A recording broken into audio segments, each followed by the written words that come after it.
সজীব ভুঁইয়ার বহাল থাকার নৈতিক অধিকার হারিয়েছেন। তিনি শপথ ভঙ্গ করেছেন। শপথ ভঙ্গ করার জন্য আমরা তার পদত্যাগ দাবি করছি। জনাব সজীব ভুঁইয়া দেশের জনগণের ম্যান্ডেটকে অবজ্ঞা করেছেন।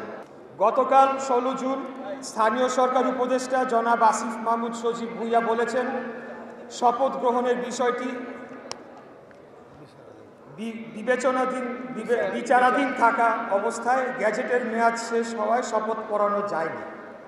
তার এ কথা সত্য হলে ভবিষ্যতে কোনো নির্বাচিত প্রতিনিধি আর শপথ পড়ার সুযোগ পাবেন না। অর্থাৎ বিজয়ী প্রার্থীর নামে গ্যাজেট প্রকাশিত হলে পরাজিত প্রার্থী অথবা যে কোনো একজন নাগরিককে সজীব ভুঁইয়ার মতো একজন ব্যক্তি ইন্ধন দিয়ে শপথ না পড়ানোর জন্য মহামান্য হাইকোর্ট ডিভিশনে রিট মামলা দায়ের করবে। আর ওই রিট মামলা 30 দিন অনিষ্পন্ন থাকলে গ্যাজেটে উল্লেখিত 30 দিনের মেয়াদ শেষ হয়ে গেলে ভবিষ্যতে কোনো জনপ্রতিনিধি শপথ পড়ার সুযোগ পাবেন না। মূলত স্থানীয় সরকার উপদেষ্টা রাজনৈতিক ও আর্থিক অন্যায়ভাবে লাভবান হওয়ার জন্যে তার পছন্দের একজন ব্যক্তিকে প্রশাসক নিয়োগ করে আর্থিক ও রাজনৈতিকভাবে ফায়দা লোটার চেষ্টা করছেন। এক্ষেত্রে জনাব সজীব ভুঁইয়া দেশের জনগণের ম্যান্ডেটকে অবজ্ঞা করেছেন। গণতন্ত্রকে বৃদ্ধাঙ্গুলি দেখিয়ে অসত্য তথ্য দিয়ে জনগণকে বিভ্রান্ত করেছেন, যা প্রতারণার শামিল। স্থানীয় সরকার উপদেষ্টা উল্লেখ করেছেন, ঢাকা দক্ষিণ সিটি কর্পোরেশনের জনগণ দীর্ঘদিন ধরে নাগরিক সেবা হতে বঞ্চিত হচ্ছে।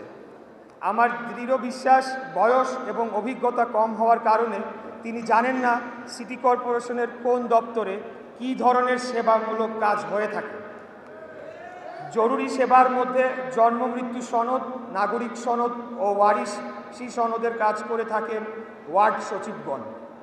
প্রতিটি ওয়ার্ডে স্থায়ীভাবে একজন ওয়ার্ড সচিব রয়েছেন।